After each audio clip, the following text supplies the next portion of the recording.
Hey guys, welcome back to another tutorial video. So in today's video, I'll show you how to fix Steam login verification codes not sending.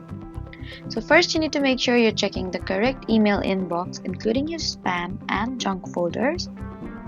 And if you're using Steam Guard Mobile Authenticator, then you need to ensure your phone has a stable internet connection and the Steam mobile app is updated. And if you're receiving codes by email, then you need to wait a few minutes before requesting another one, since repeated requests can delay delivery. Then double check that your email address on your Steam account is correct.